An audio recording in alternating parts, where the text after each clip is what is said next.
Madame Nyakade, Grace Koumaï, Katanga Amavi, Affectio et tous les autres pourront-ils finalement fêter Noël en famille? Réécoutons très bien cet extrait du discours du président du Conseil devant le Congrès et faisons très attention aux mots. Dans cette perspective, j'instruis d'ores et déjà le ministre de la Justice à me soumettre des mesures de grâce élaborées sur la base des principes d'équité et de justice concernant les dossiers des détenus purgeants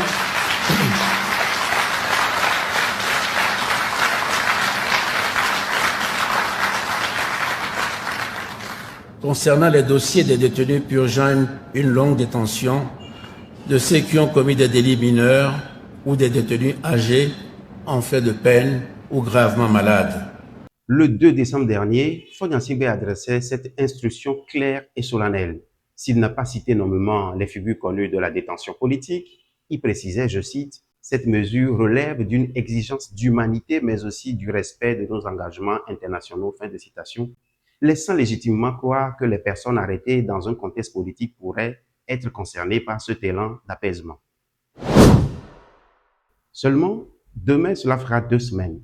2 semaines sans concrétisation. 2 semaines où l'attente des familles s'est muée en angoisse à l'approche des fêtes. Ce délai n'est pas anodin.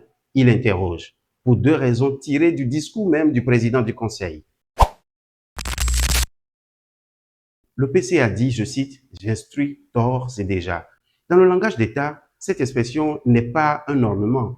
Elle signifie immédiatement, sans délai. Son emploi dans une instruction présidentielle est un impératif de célérité, un ordre de court-circuiter les lenteurs habituelles. J'instruis d'ores et déjà lance un compte à rebours qui a commencé à la seconde même où le président a quitté la tribune. L'inaction apparente devient donc un contre-signal. Le président n'a laissé aucun flou. Il a lui-même énuméré les catégories des bénéficiaires. Cette précision devait éviter le long débat sur le qui. La mission du ministère de la Justice était donc technique et devait être opérationnelle rapidement, identifier dans les registres les dossiers correspondants.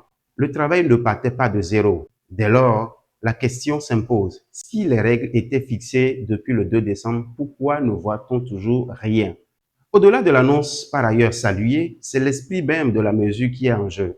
Une grâce intervenant avant le 25 décembre serait un geste fort d'humanité et de cohésion, permettant à des familles déchirées de se retrouver. À l'inverse, une mise en œuvre qui traîne risquerait d'être perçue comme un acte administratif banal, vidé de sa charge symbolique et de son potentiel d'apaisement. L'urgence est émotionnelle, humaine et donc politique. Pour faire rêver les Togolais et convaincre les plus sceptiques de croire en un Togo meilleur, les actes doivent suivre les paroles et ils doivent le faire dans un délai qui respecte la volonté politique exprimée et l'attente légitime des citoyens.